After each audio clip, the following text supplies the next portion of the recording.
오늘 우리에게 주시는 하나님의 말씀 요한복음 6장 22절부터 35절까지의 말씀입니다. 우리 한 목소리로 함께 봉독하겠습니다. 이튿날 바다 건너편에 서 있던 무리가 배 한 척 외에 다른 배가 거기 없는 것과 또 어제 예수께서 제자들과 함께 그 배에 오르지 아니하시고 제자들만 가는 것을 보았더니 그러나 디비랴에서 배들이 주께서 축사하신 후 여럿이 떡 먹던 그곳에 가까이 왔더라. 무리가 거기에 예수도 안 계시고 제자들도 없음을 보고 곧 배들을 타고 예수를 찾으러 가버나움으로 가서 바다 건너편에서 만나 랍비여 언제 여기 오셨나이까 하니 예수께서 대답하여 이르시되 내가 진실로 진실로 너희에게 이르노니 너희가 나를 찾는 것은 표적을 본 까닭이 아니요 떡을 먹고 배부른 까닭이로다.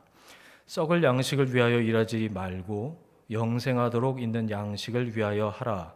이 양식은 인자가 너희에게 주리니 인자는 아버지 하나님께서 인치신 자니라.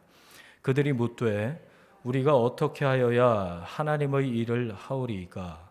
예수께서 대답하여 이르시되 하나님께서 보내신 이를 믿는 것이 하나님의 일이니라 하시니 그들이 묻되 그러면 우리가 보고 당신을 믿도록 행하시는 표적이 무엇이니까 하시는 일이 무엇이니까 기록된 바 하늘에서 그들에게 떡을 주어 먹게 하였다 함과 같이 우리 조상들은 광야에서 만나를 먹었나이다. 예수께서 이르시되 내가 진실로 진실로 너희에게 이르노니 모세가 너희에게 하늘로부터 떡을 준 것이 아니라 내 아버지께서 너희에게 하늘로부터 참떡을 주시나니 하나님의 떡은 하늘에서 내려 세상에 생명을 주는 것이니라. 그들이 이르되 주여 이 떡을 항상 우리에게 주소서. 예수께서 이르시되 나는 생명의 떡이니 내게 오는 자는 결코 줄이지 아니할 터이요 나를 믿는 자는 영원히 목마르지 아니하리라. 아멘.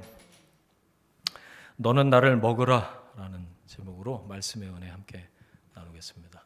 2023년 부활주일입니다.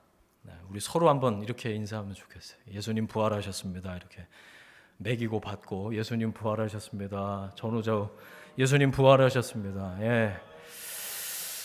사망 권세를 깨고 다시 살아나신 부활하신 예수님, 지금도 살아서 하나님 우리 가운데 함께 하시고 또 우리 예배를 통해서 영광받기 합당하신 분이신 줄로 믿습니다.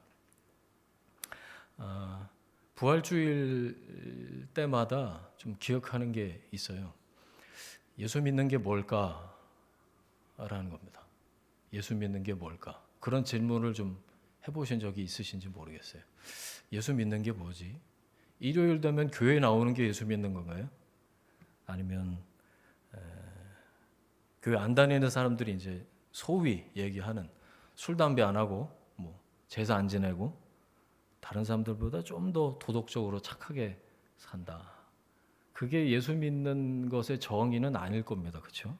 예수 믿는 건 이 부활주일에 다시 생각을 하는 건데 예수님의 십자가와 부활 사건을 믿는 거죠. 그게 그냥 객관적으로 일어났다라는 걸 믿는 게 아니라 그것도 믿지만 역사적인 사실로 믿지만 그게 나하고 나와 연결되어 있다. 이걸 믿는 게 예수 믿는 겁니다. 그럼 정리해 다시. 예수 믿는 건 일요일에 교회 출석하는 게 아니고 예수 믿는 건 좀 더 착하게 살아서 천국 가려고 믿는 게 아니고 예수 믿는 건 예수 그리스도의 그 십자가와 부활 사건 그것이 나와 연결되어 있다.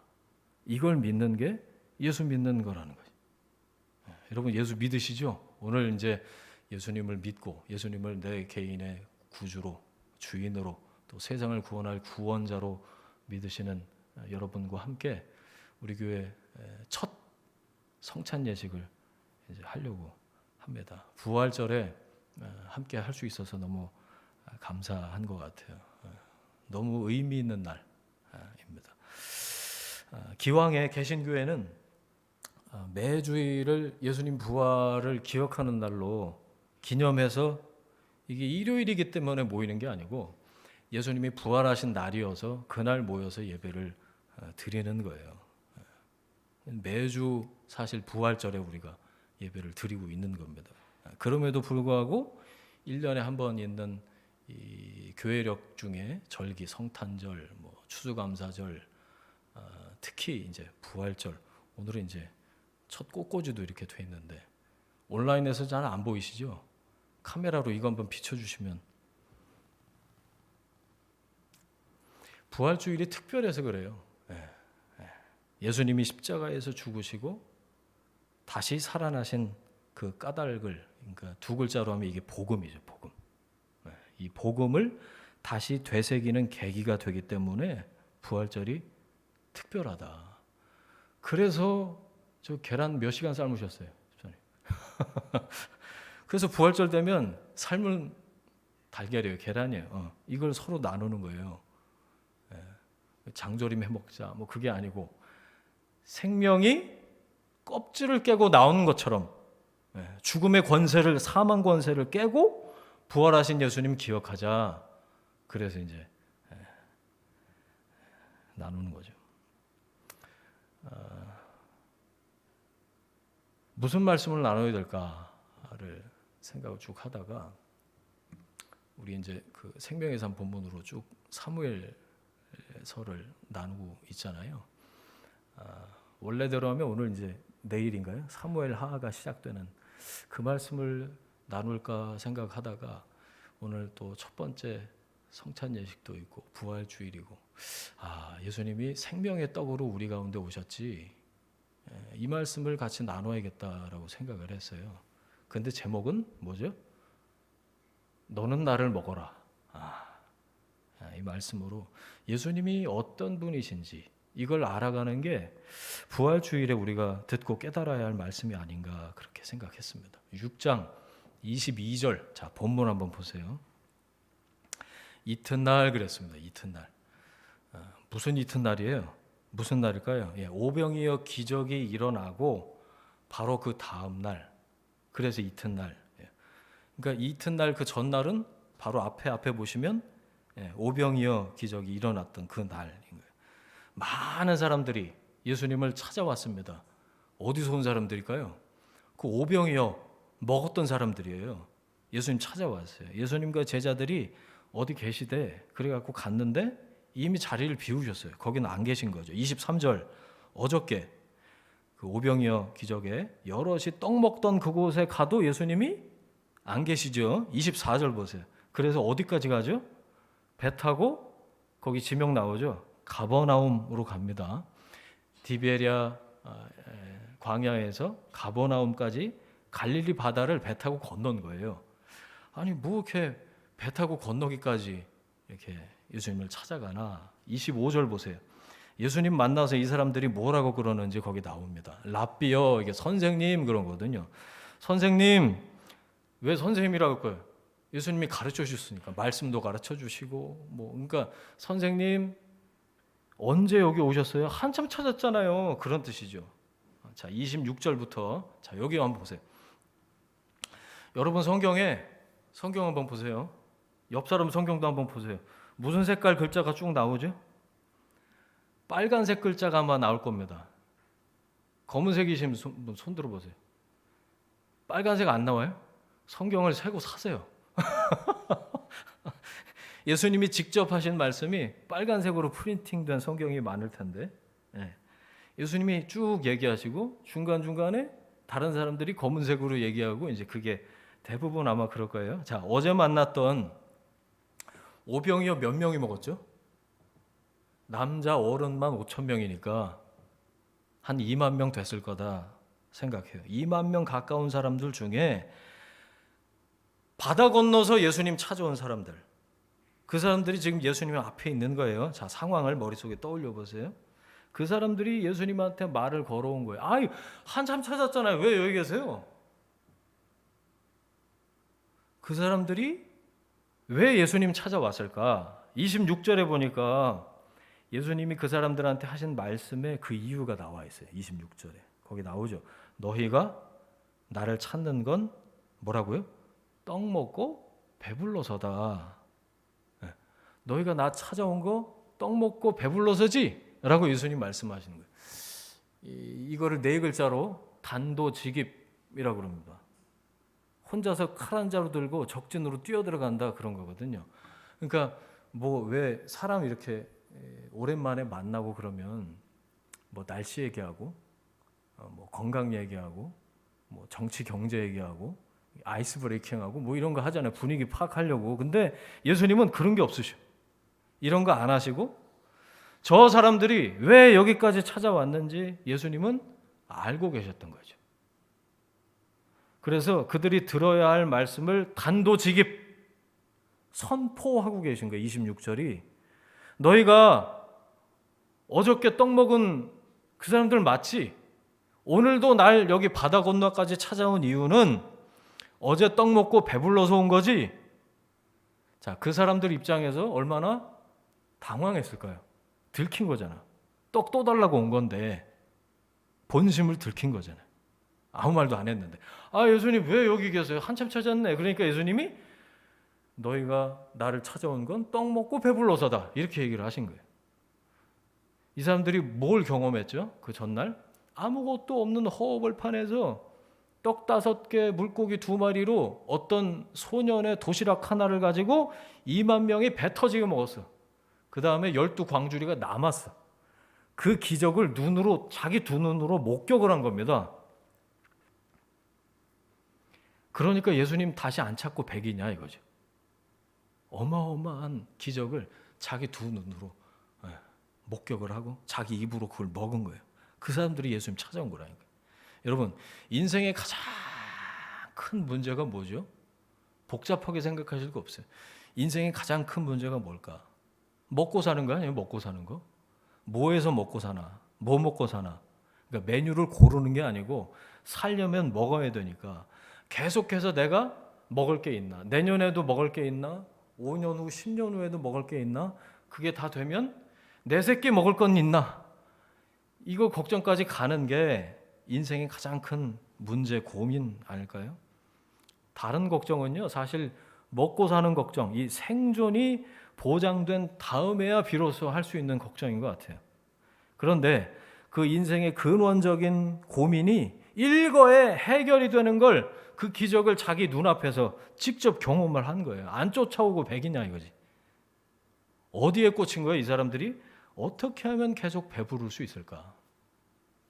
어떻게 하면 계속 배부를 수 있을까? 그거죠. 어제 그 기적 봤지? 저 양반 따라가면 배고를 일은 없어. 그래서 산 넘고 물 건너 바다 건너서 예수님 찾아온 거예요. 자, 여기까지 예수님이 하신 말씀 다시 한번 찬찬히 살펴보겠습니다. 지금 그런 상황인 거예요. 26절 보세요. 자, 거기 모르는 단어 한번 찾아보세요, 여러분. 나는 다 알아. 그렇게 보시지 말고 잘 모르겠는데 그럼 모르는 단어예요. 26절에 아마 표적이라는 단어가 생소하실 겁니다. 그렇죠? 이게 요한복음에서 굉장히 중요한 단어예요. 표적에 동그라미 치고 한번 보세요, 여러분. 헬라어로 세메이온이라고 그러는데 이게 뭐냐면 표지판이란 뜻입니다. 표지판. 거기다가 표적 옆에 동그라미 쳐갖고 이렇게 말풍선 해갖고 끈으로 옆으로 해갖고 표지판이라고 써놓으세요, 성경에. 뭐가 어디에 있다는 걸 알려주는 거죠. 사인. 자, 예를 들어볼게요. 화장실 표지판이 있어요. 저 문 나가면 영광 서점 옆에 제가 이렇게 돼갖고 다이소 가서 엊그저께 사다가 붙여놨어. 화장실 이렇게. 네. 여러분 표지판도 중요하지만 뭐가 더 중요해요? 화장실이 더 중요하죠. 화장실이, 그죠? 표지판은 화장실이라는 궁극적인 목적을 위해서 존재하는 것뿐입니다. 그렇죠? 표지판 자체가 화장실보다 중요하진 않아요. 그렇죠? 요한복음에 나오는 이 표적이라는 말이 기적은 기적인데요. 단순한 기적이 아니고 기적을 일으키신 예수님이 바로 하나님이시다. 그걸 가르쳐주는, 그걸 가리키는 사인으로서의 기적을 말할 때 표적이라는 단어를 써요. 이해가 되셔요? 다시 설명할까요? 이해가 되시죠? 예. 성경 한 군데 찾아보겠습니다. 너무 열심히 공부하는 분위기야. 자, 성경 한 군데 찾아보겠습니다. 요한복음 20장 6장을 봤는데 20장 31절 거기 보시면 요한복음 20장 31절 오직 펴보세요. 오직 이것을 기록함은 너희로 예수께서 하나님의 아들 그리스도이심을 믿게 하려 하며 또 너희로 믿고 그 이름을 힘입어 생명을 얻게 하려 하며 중요한 단어들이 아주 계속 나오는데 자 보세요. 31절에 오직 이것을 기록함은 사도 요한이 이것이 뭘까요? 요한복음. 내가 요한복음 기록한 이유는 이렇게 쓴 겁니다. 이해되시죠? 사도 요한이 이 글을 쓴 요한복음을 쓴 이유는 뭐라고요? 믿게 하려 하며 거기에 밑줄 그으세요. 요한복음을 왜 썼다고요? 믿게 하려고 썼다는 거예요. 거기 밑줄 그으세요. 또 그 다음에 너희로 믿고 생명을 얻게 하려 함이라. 생명의 동그라미. 요한복음을 사도 요한이 기록한 이유를 이 마지막 부분에 요한복음 마지막 부분에 기록하고 있어요. 왜 이걸 쓴 줄 아십니까, 여러분? 여러분한테 믿게 하려고 그 다음에 생명을 얻게 하려고 이걸 썼어요. 여러분 믿으면 생명을 얻는답니다. 그게 요한복음을 쓴 이유래요. 우리가 요한복음을 읽는 이유도 이거예요. 요한복음이라는 말씀을 통해서 예수님이 그리스도이신 것을 믿고 그걸 통해서 생명을 얻는 거. 뭘 믿으면요? 믿음의 내용이 중요하죠. 예수께서 하나님의 아들 그리스도이심 거기에도 밑줄을 그으세요. 예수님이 하나님의 아들이다. 이걸 인자라고 그러는데 하나님이 이 땅에 인간의 몸을 입고 오신 아들로 오신 그분이다. 그 다음에 그리스도이시다. 구원자로 오셨다. 이걸 믿는 거라는 거예요. 예수님이 이 땅에 인간의 몸을 입고 오신 하나님이신 것을 믿게 하려고 일으키신 기적이 뭐라고요? 요한복음에서 표적. 이거 저기 신학교 가서 한 몇 주 분량을 제가 압축해서 지금 말씀드리는 거예요. 여러분 벌써 다 마스터 하셨어요. 아, 표적이 그런 거구나. 요한복음에요. 모두 7개 표적이 나와요. 그 첫 번째가 요한복음에 맨 처음 나오는 기적이 뭐죠? 가나 혼인잔치에서 예수님이 물로 포도주를 만드신 사건이 첫 번째 표적이에요. 그 사건이 말해주는 게 뭘까요? 가나에 있는 혼인잔치에 가서 예수님이 물로 포도주를 만드셨어요. 그 사건이 얘기하는 게 말해주는 게 뭘까요? 예수님은 생수로 와인을 만드실 줄 알아. 이제 우리 다 같이 와인 장사하자. 그건 아닐 거 아니에요. 그죠? 그 기적을 일으키신 예수님이 누구시요? 하나님이시라는 걸 깨달으라는 거죠. 요한복음에 나오는 표적이 뭐라고요? 예수님이 하나님이신 것을 믿게 하는 기적. 한 문장으로 정리하면 이거예요. 예수님이 하나님이신 것을 믿게 하는 기적. 이게 표적이에요. 자, 그럼 다시 봅니다. 너희가 예수님이 그 바다 건너온 떡 달라고 찾아온 그 사람들한테 너희가 나 찾아온 거 표적을 봤기 때문이 아니구나. 이 말은 무슨 뜻일까요? 내가 하나님의 아들 그리스도이신 것을 믿었기 때문에 온 게 아니구나. 이 뜻이겠죠? 그죠? 내가 오병이어 기적을 일으킨 걸 너희가 봤지만 나를 하나님으로 믿어서 온 게 아니고 떡 먹고 배불러서 또 떡을 달라고 계속 떡을 달라고 인생에 먹고 사는 문제를 좀 어떻게 좀 해결해 볼까 그런 마음으로 왔지라고 반문하시는 거예요. 자, 27절 보세요. 그러면서 27절 예수님이 하신 말씀이 있는데 썩는 양식을 위해서 일하지 말고 영생하도록 있는 양식을 위해서 일해라 그러셨어요. 지금 읽어도 무슨 얘기인지 잘 모르시겠죠. 그게 정상입니다. 읽는데 막 직독직해가 되면 이게 비정상인 거예요. 다 비슷비슷해요. 괜찮아요. 영원히 없어지지 않을 양식. 이게 뭐야 도대체. 우리도 읽어도 잘 모르겠는데 거기 떡 달라고 온 사람들이 이해를 했을까요? 28절 보세요. 그래서 그 사람들이 아니나 다를까 물어봅니다. 예수님, 선생님, 그럼 우리가 어떻게 해야 하나님의 일을 하오리이까? 이 질문도 너무 이상해. 이 질문이 이해가 되세요? 갑자기 하나님의 일이라는 말이 어디서 튀어나온 걸까요? 자, 여기 보세요. 여러분, 입에 밥이 들어가려면 어떻게 해야 됩니까? 일해야 돼, 일. 물론 이제 모든 인류의 꿈이 일 안 하고 놀고 먹는 거잖아요. 요즘 애들 뭐 건물주가 꿈이라던데.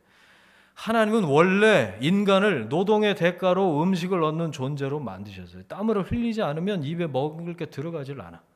땀을 안 흘리고 살려는 사람을 세 글자로 뭐라고 그럴까요? 불안당. 안 입을 자, 땀 한 자, 당당자 써서 불안당이에요. 하나님은 원래 우리를 그렇게 만드셨어요. 땀을 흘려야 밭을 일궈야 거기서 나오는 걸로 먹고 사는 거죠.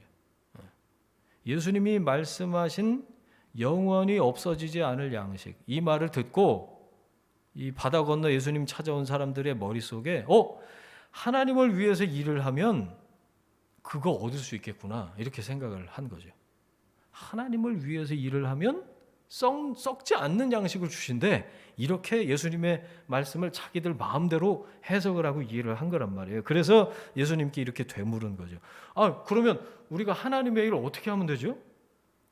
자, 여기까지 이해되시죠? 그리고 예수님이 대답하십니다. 29절, 하나님께서 보내신 거기다 밑줄 그으세요. 누구죠? 하나님께서 누굴 보내셨어요? 예수님을 보내셨죠. 지금 누가 얘기하고 계세요? 예수님이 얘기하고 계시니까. 그러니까 당신 자신을 가리켜서 하나님이 보내신 그러니까 나를 어떻게 해요? 믿는 것이 무슨 일이요? 하나님의 일이다 라고 말씀하신 거예요. 자, 심플해졌어요.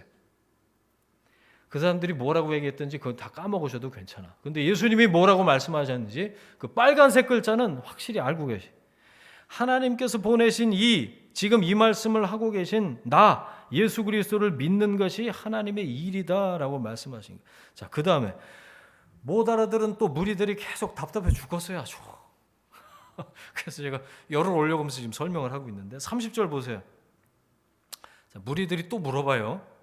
제가 의역을 해드릴게요. 여러분 성경과 제가 하는 말을 잘 들으시면서 한번 비교를 해보세요. 그래요, 제가 믿을 테니까 그 뭔지 잘 모르겠는데 믿을 테니까 표적인지 뭔지 그거는 한번 좀 더 보여주시오. 응? 어저께 보여준 그 엄청난 그런 거 비슷한 거 그런 거 하나 더 보여달라고. 이번엔 무슨 기적을 보여주실 겁니까? 그래야 믿든지 말든지 할 거 아닙니까? 31절 누구 얘기를 해요? 아니 모세는 광야에서 만나를 내려줬는데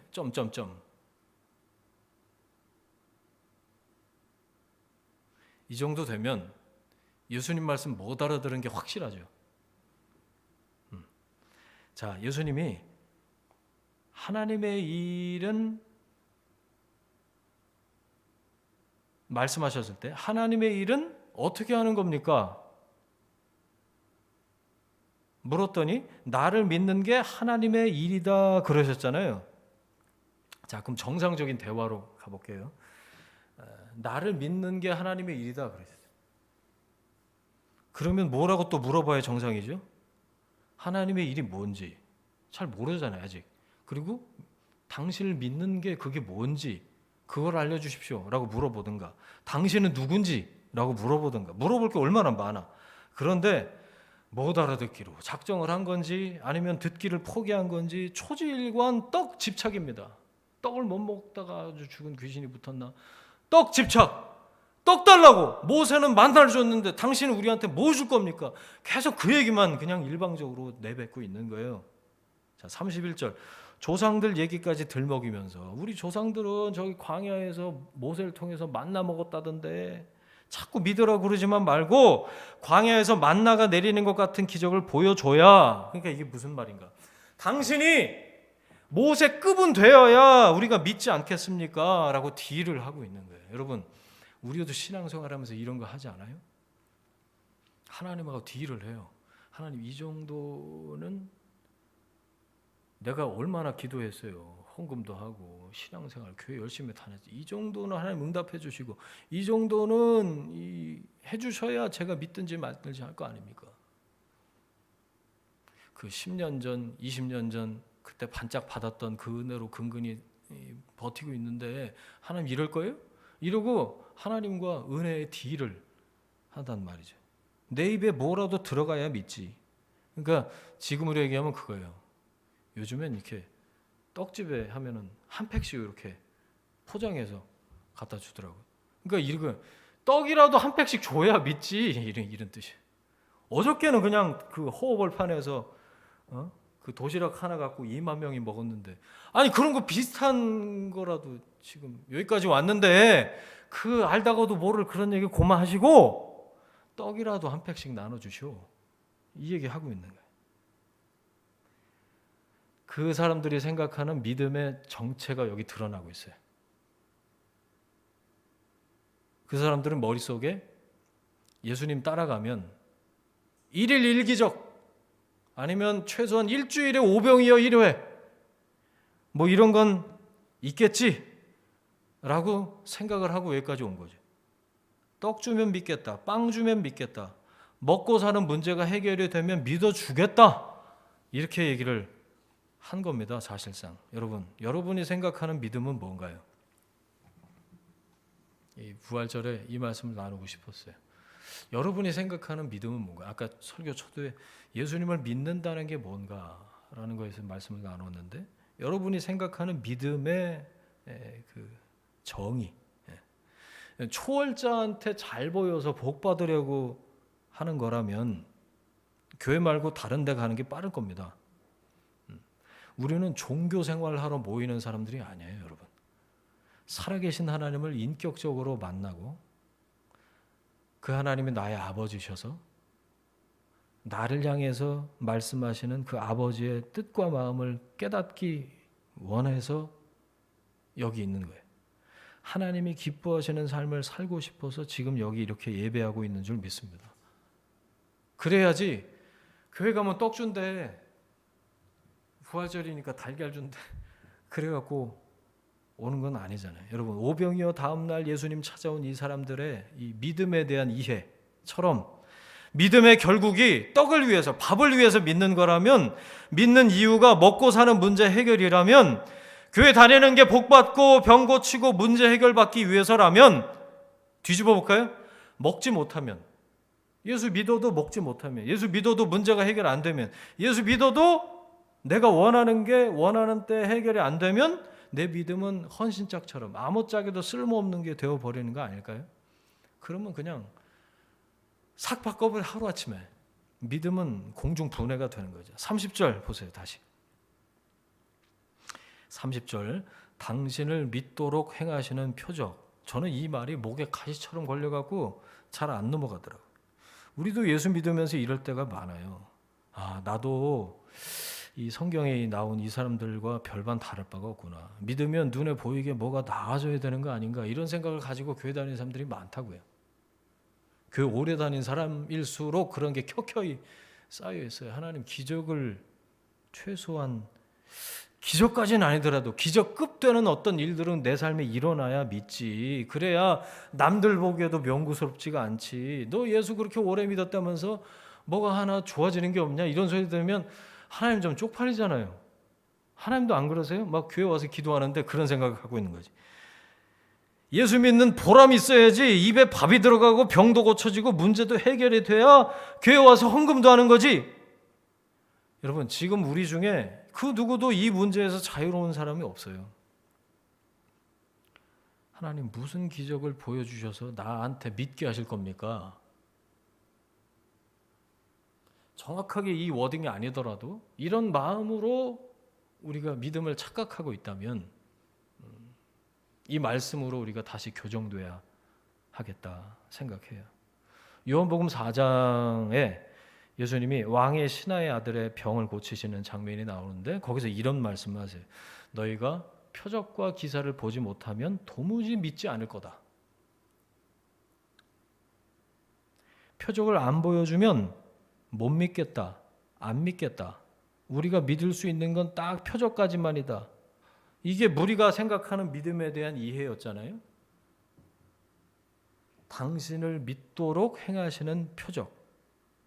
저는 이 말을 계속 곱씹는데, 당신을 믿도록 내가 당신을 믿도록 나를 위해서 기적을 일으켜 주세요. 그거잖아요. 이 말에서 누가 생각나냐면 호랑이 생각나서 호랑이.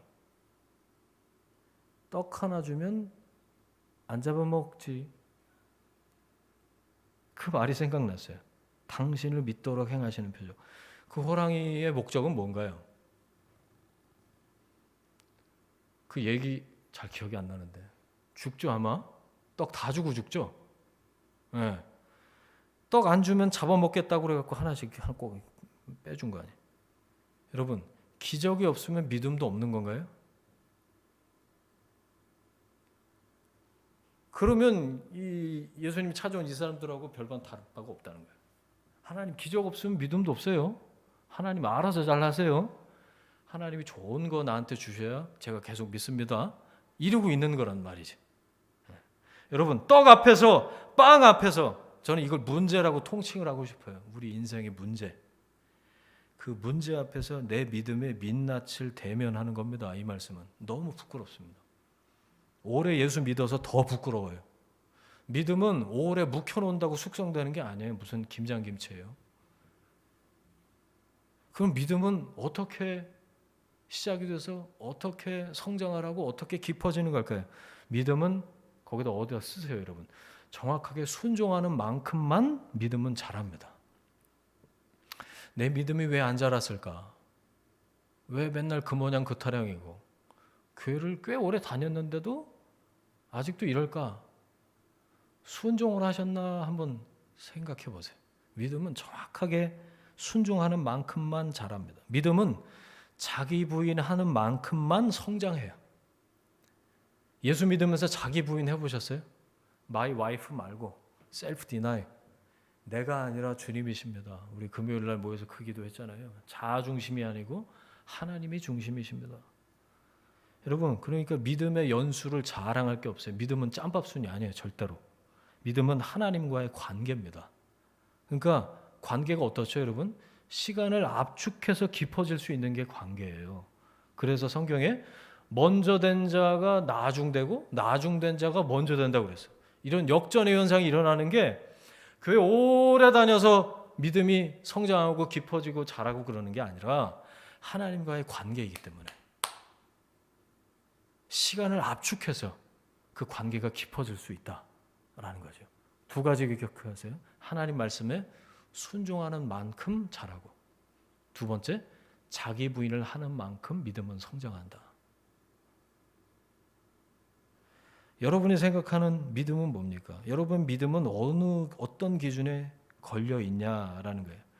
뭘 보면 아유 주여 제가 믿습니다라는 고백이 튀어나와요. 반대로 뭐가 없으면 못 믿을 것 같으세요, 여러분.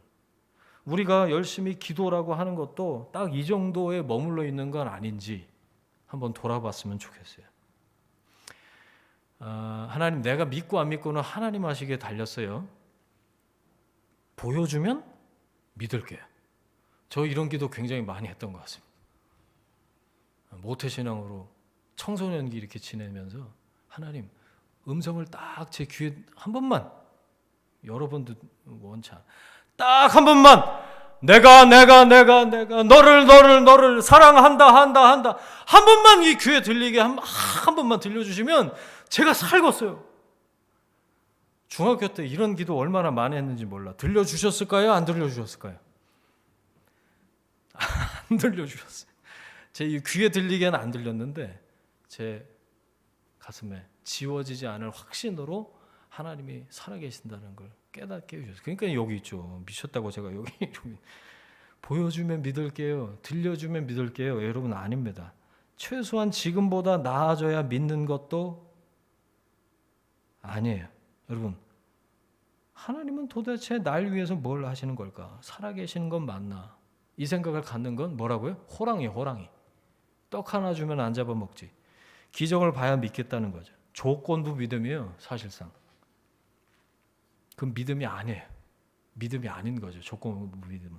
그래서 성경 한 구절 한 군데 더 찾아보겠는데 히브리서 11장 6절이에요. 이것도 좀 암송하시면 좋겠어요. 히브리서 찾기가 좀 까다롭습니다. 신약의 히브리서 11장 6절이에요. 함께 찾아서 읽겠습니다. 믿음이 없이는 하나님을 기쁘시게 하지 못하나니 하나님께 나아가는 자는 반드시 그가 계신 것과 또한 그가 자기를 찾는 자들에게 상 주시는 이심을 믿어야 할지니라. 아멘. 믿음이 있으면 하나님이 어떻게 하신다고요? 기뻐하신대. 근데 믿음의 내용이 거기 나와요. 뭘 믿는다고요? 반드시 그가 계신 것과 하나님 살아계시군요. 이걸 믿는 게 믿음이라는 거야. 하나님 기뻐하시는 믿음. 두 번째, 그가 자기를 찾는 자들에게 뭘 주세요? reward, 상을 주시는 분이시다. 하나님 나에게 가장 좋은 것, 선한 것을 주시는 분이시다. 이걸 믿는 거죠. 간단해요. 심플해요. 하나님 살아계시군요. 그리고 나에게 가장 좋은 것을 주시는 하나님이신 줄 제가 믿습니다. 그 믿음을 갖고 있으면 하나님이 나를 기뻐하신다. 하나님 기뻐하시는 믿음이에요. 여러분, 5가지로 제가 다시 한번 정리를 할게요. 하나님이 살아계신다. 믿음의 정의에 대해서 5가지로 다시 말씀드리면, 첫 번째, 하나님이 살아계신다. 하나님이 살아계신다. 그 살아계신 하나님이 두 번째, 전능하시다.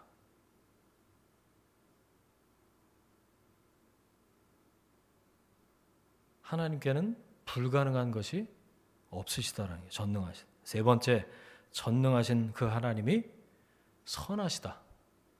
하나님의 선하심. 네 번째, 그 선하신 하나님이 나를 사랑하신다. 제가 성경에 나오는 그 믿음을 쫙 압축해서 지금 정리를 해드리고 있어요. 어디까지 했죠? 사랑하신다까지. 5번째, 그 하나님을 신뢰하는 것. 예, 다 됐어요. 그게 믿음이에요. 다시요. 자, 믿음이 뭐냐고 누가 물어보면 여러분 안에 이런 정의를 갖고 계시면 돼요. 하나님 살아계신데 그 하나님이 전능하셔. 그리고 전능하신 하나님이 나에게 선하신 분이셔.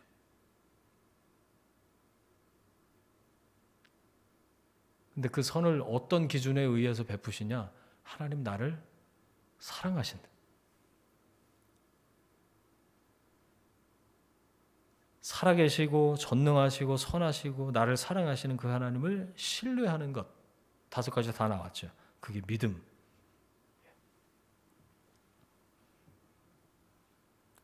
다시 호랑이로 갑니다. 떡 하나 주면 안 잡아먹지. 이런 믿음을, 이건 믿음도 아니라고 제가 말씀을 드렸어요. 그건 쉽게 말하면 내가 원하는 형상으로 만들어 놓고 그 앞에 절을 하는 거예요. 그것도 예배입니다, 여러분. 절은 무조건 다 예배인데 금송아지 만들어 놓고 그 앞에 절하면 그걸 4글자로 뭐라 그러죠? 그게 우상 숭배예요. 엉뚱한 거 앞에 나를 살아계시고 전능하시고 선하시고 나를 사랑하시는 하나님 앞에 신뢰하는 게 아니라 내가 절하고 싶은 거 앞에 가서 절을 한다. 그게 우상 숭배예요. 내 마음에 안 들면 언제든지 다른 신으로 갈아타. 그게 샤머니즘입니다. 여러분, 먹여주면 믿을게요. 보여주면 믿을게요. 들려주면 믿을게요가 아닙니다. 믿으면 보이던데요. 믿으면 들리던데요. 믿으면 먹여주시던데요. 할렐루야. 믿음은 눈에 보이는 결과물을 보고 확인하고 수용하는 게 아니에요. 그걸 뭘 믿음이라고 그래. 그건 눈에 보이고 귀에 들리는 사실을 인정하는 거지 그걸 믿음이라고 부르지는 않습니다. 그래서 믿음은 믿음이 아닌 것. 믿음은 열심이 아니에요. 믿음 이퀄 아니다. 믿음은 열심이 아니에요. 자, 지성이면 감천이다 이런 말씀이래. 이런 말 들어보셨죠? 지성이면 감천이다. 성경에 나오는 말이 아니에요. 지성이면 감천입니다. 그럼 아멘 하시면 안 돼. 지성이면 감천이다. 그건 샤머니즘에서 하는 얘기예요. 내가 지성을 드리면 이러니까 설교가 길어지지.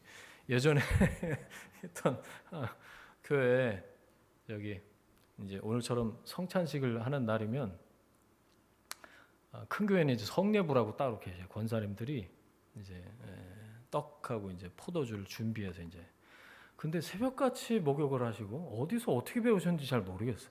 그분들이 아마 정성을 표현하시는 것 같아요. 새벽같이 목욕을 하시고 하얀 소복을 입고 깨끗하게, 그리고 부활절 새벽에 교회에 오셔. 이렇게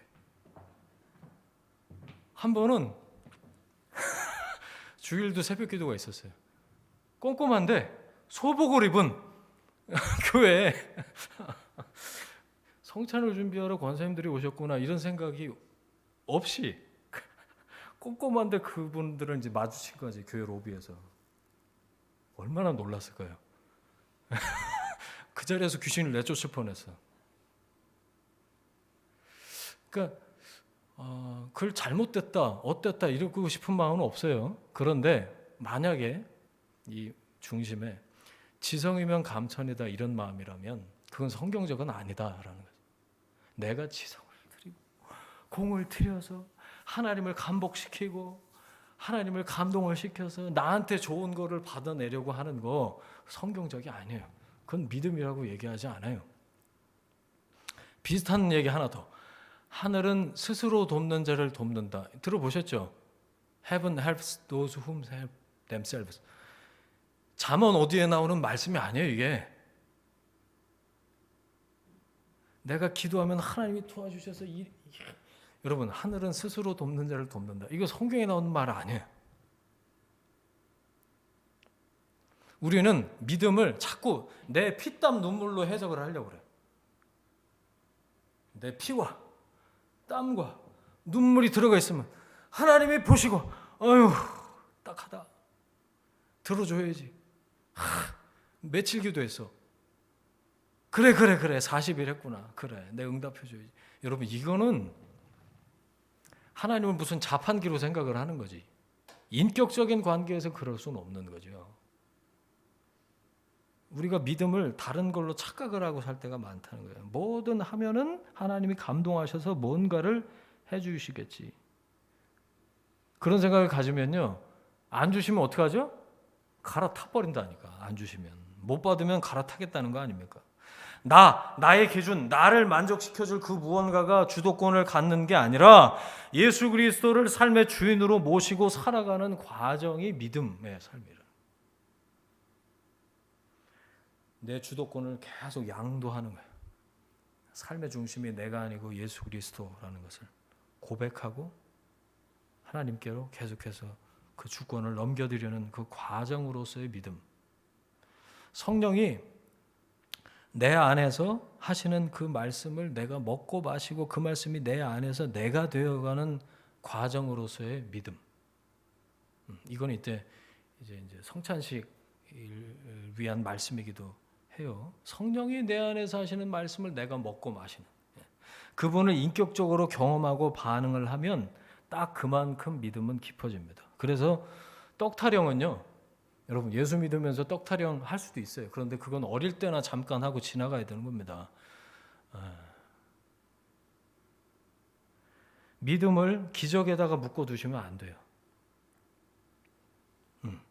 기적이 아니더라도, 기적과 상관없이 말하자면 지금 내 손에 떡이 없어도 하나님은 살아계시지. 그 하나님은 전능하시고 그 하나님이 선하시고 선하신 하나님이 나를 사랑하시지. 그 하나님을 별일이 없어도 날이 흐려도 그 하나님을 신뢰하는 거예요. 이게 믿어지냐는 거지. 여러분, 믿음은 그 인격적인 관계 안에서만 깊어져요. 스스로 면벽 수도하고 가부좌 틀고 앉아갖고 그럼 몸에서 살이는 나올지는 몰라도 구원은 못 받아요. 기도 오래 하고 금식하고 착한 일 많이 해서 믿음이 깊어지는 게 아니라고. 믿음은 하나님과의 인격적인 관계 맺기입니다. 관계가 달라지는 거예요. 관계가. 내가 주인이 아니구나. 하나님이 내 삶의 주인이시구나. 그걸 깨닫는 순간부터 1학년 커리큘럼이 이제 시작이 되는 거예요. 그때 믿음의 학교에 비로소 입학을 하게 되는 겁니다. 1학년 말씀드렸어요. 자, 2학년은 뭘까요? 네, 주도권을 계속 이양하는 거예요. 2학년 커리큘럼은 그거밖에 없더라고. 주도권을 계속 이양하는 거예요. 모든 삶에서 주인 되신 하나님께 물어보는 거예요. 하나님이 기뻐하시는 게 맞습니까? 그러면서 자연스럽게 뭐가 바뀔까요? 내가 가지고 있는 가치관이 바뀌어요. 우선순위가 바뀌게 되어 있어요. 그게 2학년 커리큘럼이에요. 일요일에 별일 없어서 교회 오는 게 아니에요. 일요일에 별일 있으면 교회 안 오고 뭐 그런 게 아니고, 예배를 내가 왜 드려야 되지? 이게 명확해집니다. 2학년 되면. 뜯어 말려도 말씀을 봐요. 이게 2학년 학기 말이에요. 핍박을 해도 기도합니다.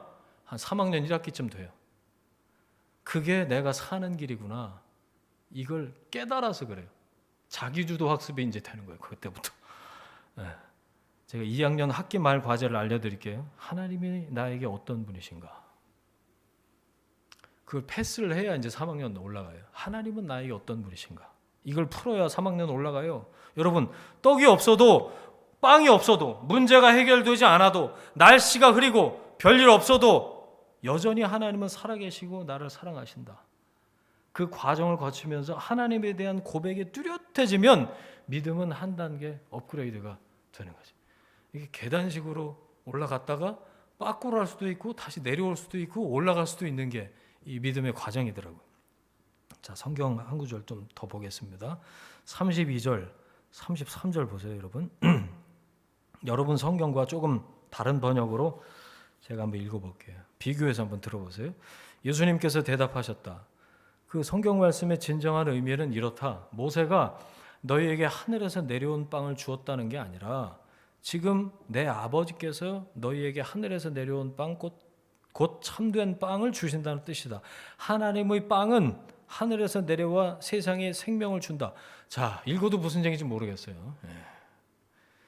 이 못 알아듣기로 작정한 떡 집착하고 있는 이 무리들은, 평행선을 영원히 유지할 기세로 물어보는 이 사람들은 애매한 말로 비껴가면서 떡 한 팩이나 더 주시오 라고 보여달라고, 기적이나 보여달라고 하는 그들에게 예수님이 말씀하시는 거예요.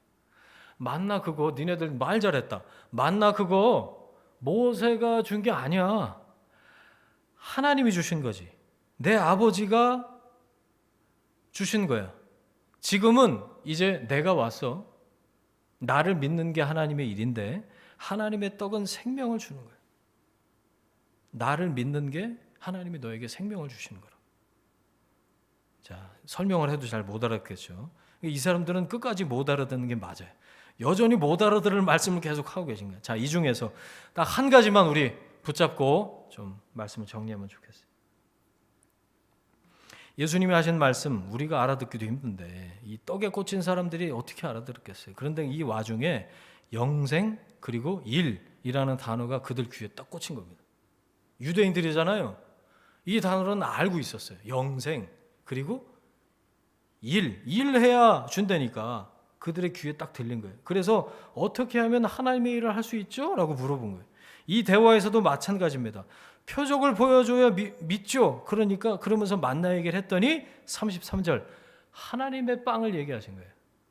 Bread of God. 무리들이 그 단어에 또 꽂혔어. 34절 주여 그 빵 주십시오. 놀라운 빵이 있네. 그 빵 주세요. 그 빵. 에? 카스테라 말고 그 빵을 주십시오. 매일 주세요. 배고프지 않게 주세요. 걱정이 없게 우리에게 주소서. 세상이 이렇게 간절할 수가 없어요. 34절 보고 계시죠? 라비어 선생님 아까는 어쩌고 그러더니 갑자기 뭐로 바뀌어요? 주여! 라고 호칭도 바뀌었어요. 급하게 친한 척하는 거예요 지금. 역시 못 알아들어도 이 무리들은 직진하고 있어요. 빵 준다니까. 자, 35절 마지막 절이죠. 다 같이 읽겠습니다. 시작. 예수께서 이르시되 나는 생명의 떡이니 내게 오는 자는 결코 줄이지 아니할 터이요 나를 믿는 자는 영원히 목마르지 아니하리라. 아멘. 떡 하나 주면 안 잡아먹지. 떡 타령하고 있는 그 놀이터에 핵폭탄이 떨어진 거예요. 35절 핵폭탄. 내가 떡이다. 내가 하늘에서 내려온 떡이야. 나를 믿는 건 나를 먹고 나를 마시는 거야. 나를 먹고 마시는 사람은 결코 줄이지 않고 목마르지 않을 거야 라고 예수님 말씀하시는. 누구한테 지금 하시는 말씀이에요? 저와 여러분에게 예수님이 하신 말씀으로 이 말씀 듣습니다.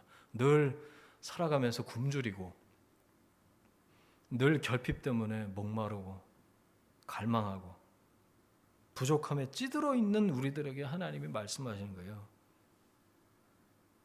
엉뚱한 떡 찾지 말아라. 나를 먹어라. 나를 먹으면 산다.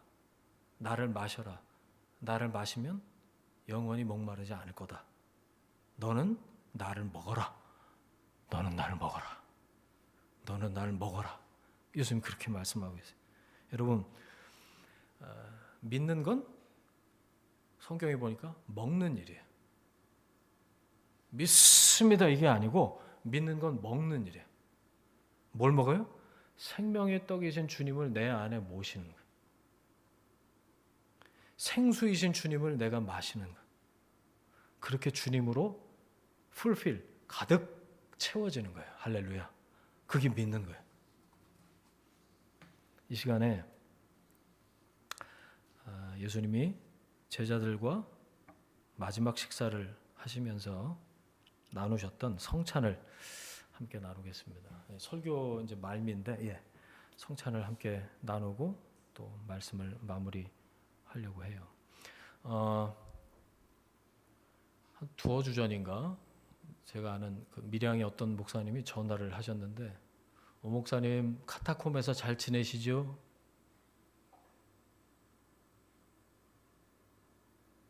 이제 우리 교회가 지하실에 있는 걸 아시고 카타콤이라고 표현을 하신, 그 전화를 받고 나서 굉장히 생각이 많아졌어요. 아, 그렇지, 여기가 지하 맞지. 여러분 카타콤 들어보셨죠? 초대교회에 있었던 그 비밀 지하에 있는 비밀 묘지예요. 카타콤. 거기에 모여서 이제 초대교회 그리스도인들이, 우리 믿음의 선배들이 핍박을 피해서, 박해를 피해서 거기서 예배를 드리고 거기서 성찬을 나눴어요. 옆에는 누가 있어요? 나랑 똑같이 어제까지 믿다가 죽어서 순교당한 사람의 시체가 옆에 있어요. 지하 묘지라니까요. 거기서 성찬식을 합니다. 어떤 마음이었을까요? 저는 성찬은 우리 교회에서 이제 제가 개척하고 첫 성찬 예식인데, 성찬은 그 마음이어야 된다고 생각을 계속 했어요. 여기서 이 떡과 잔을 받는다는 건 죽겠다는 겁니다. 어제까지 나와 함께 예배드리고 성찬했던, 같이 공동체로 있었던, 찬양했던 그 사람이 박해를 받아서 죽어서 내 옆에 시체로 누워 있어요. 지하 묘지 아닙니다. 어떻게 또 교회가 또 지하에 있어요, 마침. 나도 이 떡과 잔을 받고 언제 잡힐지 몰라. 그래도 받겠다는 겁니다. 내 믿음의 고백을 증명해내겠다. 하나님 앞에서 그런 고백으로 떡과 잔을 받는 거예요. 그냥 이렇게 지나가니까 이렇게 받아서 마시고 이렇게 해버리는 게, 해치우는 게 아니라 내가 주님과 함께 죽고 다시 사는 것이 무엇인가를 생각하고 깨닫는 시간인 거죠. 그리고 오늘 말씀에서처럼 주님이 너는 나를 먹어라 하신 그 말씀을 기억하는 거예요.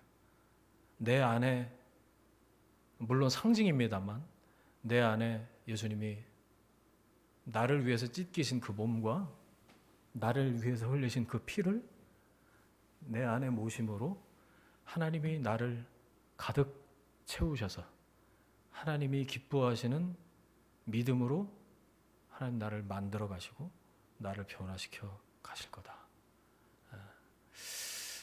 이것을 믿고 경험하는 시간이 저는 성찬 시간이라고 생각해요. 우리 예수 우리 왕이와 함께 찬양하고 이어서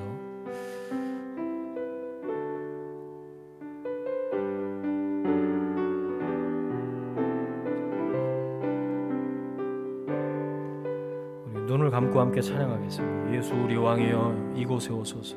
예수 우리 왕이여 이곳에 오셔서 우리가 왕께 드리는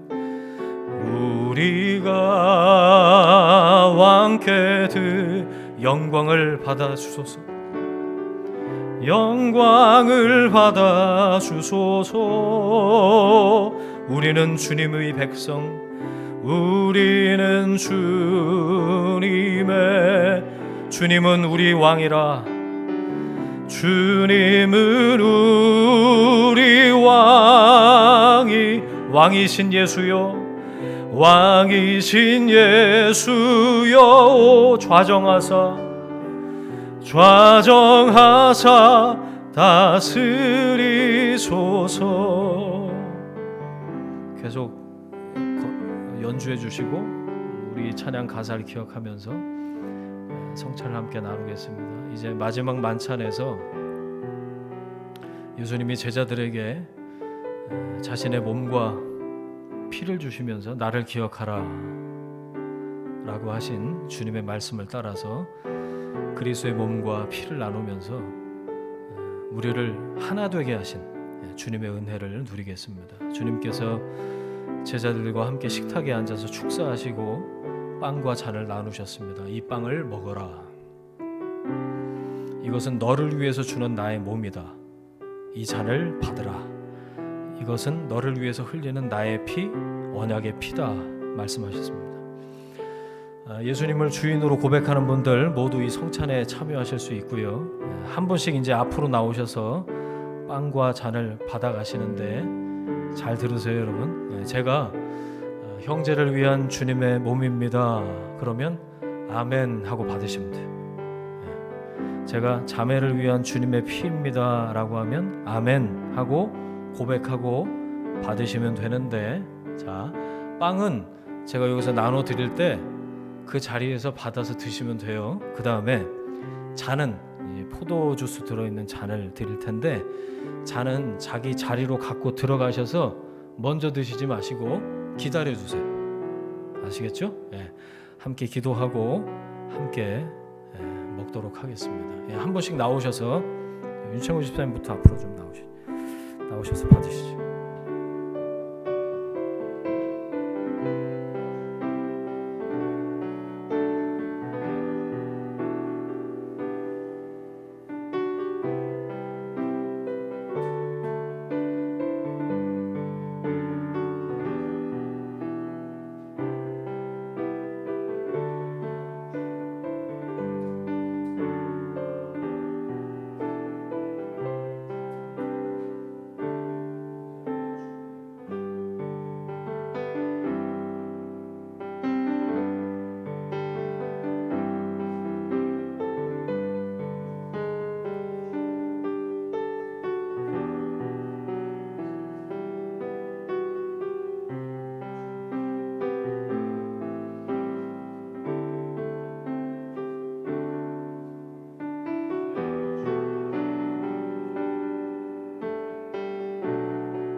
보혈을 지나 우리 함께 찬양하겠습니다.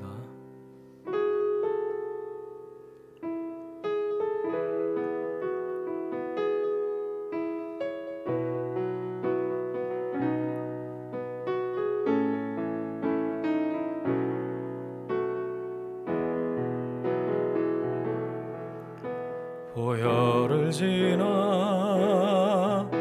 하나님 품으로 보혈을 지나 아버지 품으로 보혈을 지나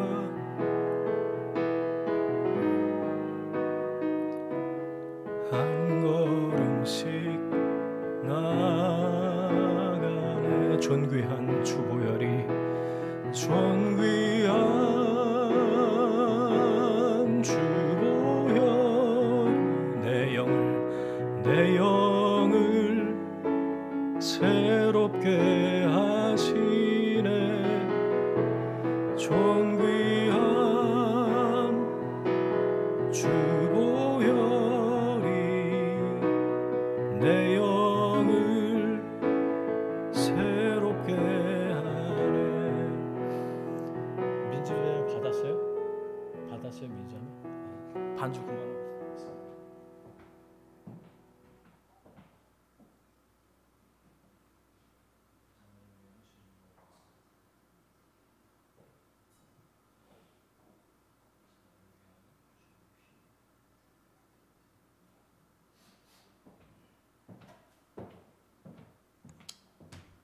기도하겠습니다. 이 시간 주님의 몸과 주님의 피를 내 안에 모셔드립니다.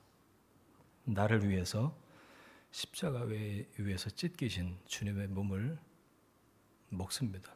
나를 위해서 십자가 위에서 흘리신 주님의 피를 먹습니다. 이 시간 내 안에 충만히 임재하셔서 더 이상 줄이지 않도록, 더 이상 목마르지 않도록 하나님의 생명으로 가득 채워 주옵소서.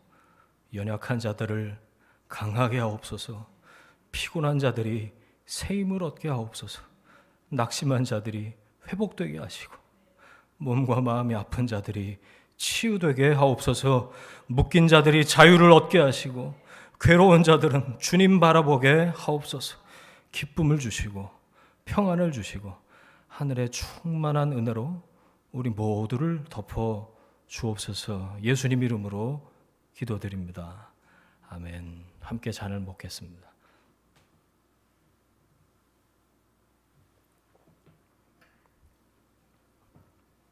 다시 한번 기도합니다. 하나님 아버지, 부활주일에 나를 먹으라 라는 말씀을 들으면서 성찬에 참여하게 하시니 감사합니다. 이 거룩한 식탁에 초대받은 저희들이 주님의 몸인 교회인 것을 믿고 감사합니다. 한 몸 된 교회 공동체로서 주님을 기쁘시게 하는 삶, 머리 되신 주님의 인도하심에 순종하는 삶을 살겠습니다. 우리 안에 내주하시는 성령님과 더욱 친밀해지는 우리들 모두가 되도록 우리 가운데 역사하여 주옵소서. 예수님의 이름으로 기도드립니다. 아멘. 말씀 정리하겠습니다. 너는 나를 먹으라. 무슨 뜻일까 생각하다가 두 가지 말씀이 생각이 났는데 신명기 8장 3절이에요. 제가 읽어드릴게요. 너를 낮추시며 너를 줄이게 하시며 또 너도 알지 못하며 내 조상들도 알지 못하던 만나를 내게 먹이신 것은 사람이 떡으로만 사는 것이 아니요 여호와의 입에서 나오는 모든 말씀으로 사는 줄을 네가 알게 하려 하심이니라. 우리가 광야 같은 세상에서 떡으로만 살지 않죠. 떡으로만 산다고 세상은 얘기합니다. 끝까지 떡을 추구하는 것을 가치관의 전부인 양, 사는 것의 전부인 양 그렇게 유혹하고 시험하지만 우리는 만나로만 살지 않아요. 하나님의 말씀으로 사는 줄 믿습니다. 이사야서 55장 2절 3절에요. 너희가 어찌하여 양식이 아닌 것을 위하여 은을 달아주며 배부르게 하지 못할 것을 위하여 수고하느냐.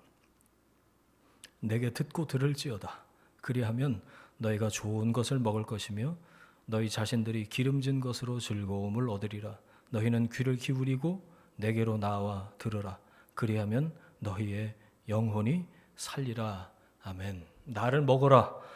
말씀을 먹는 거, 말씀을 듣는 겁니다. 믿음은 하나님 말씀을 들을 때 생긴다고 그랬죠. 말씀 앞에 머물 때 믿음은 깊어집니다.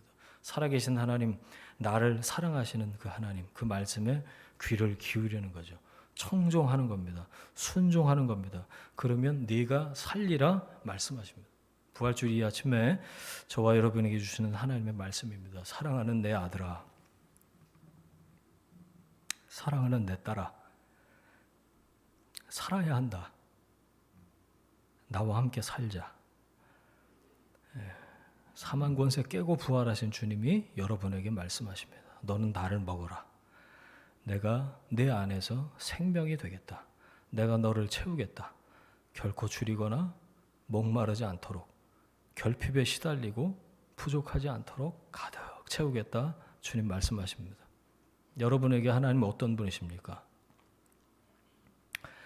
오병이어 다음 날 떡 찾아 산만리, 믿음이 아니라 문제 해결을 찾아 나선 이 사람들처럼 예수님을 무슨 답을 알려주시는 선생님 정도로 생각하면서 사시겠습니까? 아니면 예수 그분을 인생의 주인으로, 내 삶의 주어로, 내 안에 살아계셔서 나를 가득 채우시는 그 주님으로 모시고 사시겠습니까? 여러분, 떡이 아니고 말씀을 사모하십시오. 기적이 아니라 말씀 앞에 머무십시오. 선포되는 하나님의 말씀인 이 설교 말씀에 여러분 귀를 기울이세요. 그리고 기도하세요. 성령님, 내 안에 계신 성령님, 내게 말씀해 주십시오. 여러분, 말씀을 펴서 묵상하세요. 이제 내일부터 사무엘하 말씀이 시작이 되는데 제가 성경 공부를 본격적으로 해야 되나 그 생각을 하고 있어요. 왜냐? 말씀을 먹어야 사니까. 말씀을 경청하고 순종하는 게 그 말씀을 먹는 거죠. 그렇게 말씀이 내 안에 들어오면 지금 우리 성찬을 했듯이 음식물이 내 안에 들어와서 곧 내가 되는 것처럼 나와 한 몸이 되잖아요. 내 생명이 되는 것처럼 하나님의 말씀이 내 안에서 나를 채워요. 그 말씀의 생명력이 나를 변화시키고 나를 끌고 간다. 그 말씀을 먹으면 그 말씀의 생명력이 나를 그분의 거룩함으로 이끄실 겁니다. 내가 길을 쓰고 애를 써서 변화되는 게 아니라 하나님의 말씀의 생명력이 날 그렇게 이끌고 가신다. 그렇게 성령님의 세미한 음성에 민감하게 반응하게 되고 그렇게 주님과의 사랑의 관계가 깊어지는 만큼 그동안 이해되지 않았던 것들이 풀리고 목마름과 배고픔은 채워지게 되는 줄 믿습니다. 내 안에 계신 주님이 그렇게 내 안에서 나를 주도하실 때 생명의 역사는 계속되는 줄로 믿습니다. 여러분, 부활하신 예수님의 생명이 주님을 먹고 마심으로 주님으로 채워진 여러분들을 통해서 온 세상에 드러나게 되기를 주님의 이름으로 축원합니다.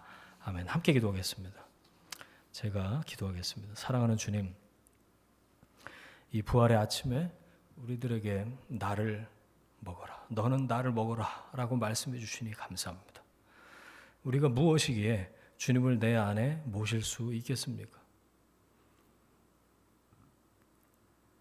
그럴 만한 자격이 없다는 걸 잘 압니다. 하지만 그래서 하나님의 은혜가 더 놀랍다는 걸 깨닫습니다. 오시옵소서. 내 안에 더 깊이 임재하여 주옵소서. 나를 변화시켜 주시고 주님의 거룩함을 닮아가게 하시고 나를 향하신 주님의 뜻을 깨닫게 하옵소서. 귀를 기울여 말씀을 청종하겠습니다. 삶을 기울여 말씀에 천착하겠습니다. 생존이 아니라 생명의 기준을 두겠습니다. 부활하신 주님의 생명을 드러내는 삶을 살 수 있도록 선하신 주님의 인도하심을 구합니다. 내 안에서 나를 가득 채우시는 생명 되신 주님을, 부활하셔서 지금도 내 안에 살아계신 그 주님의 생명을 드러내면서 살게 하옵소서. 이제는 우리의 주인 되신 예수 그리스도의 은혜와 하나님 아버지의 사랑하심과 성령님의 동행하심이 나를 먹으라고 말씀하시는 그 주님과 연합해서 주님 주신 생명으로 살고 그 생명을 드러내길 원하는 하나님의 사람들 위해, 그들의 일터와 가정과 자녀들 위해 지금부터 영원까지 함께 하시기를 간절히 축원하옵나이다. 아멘.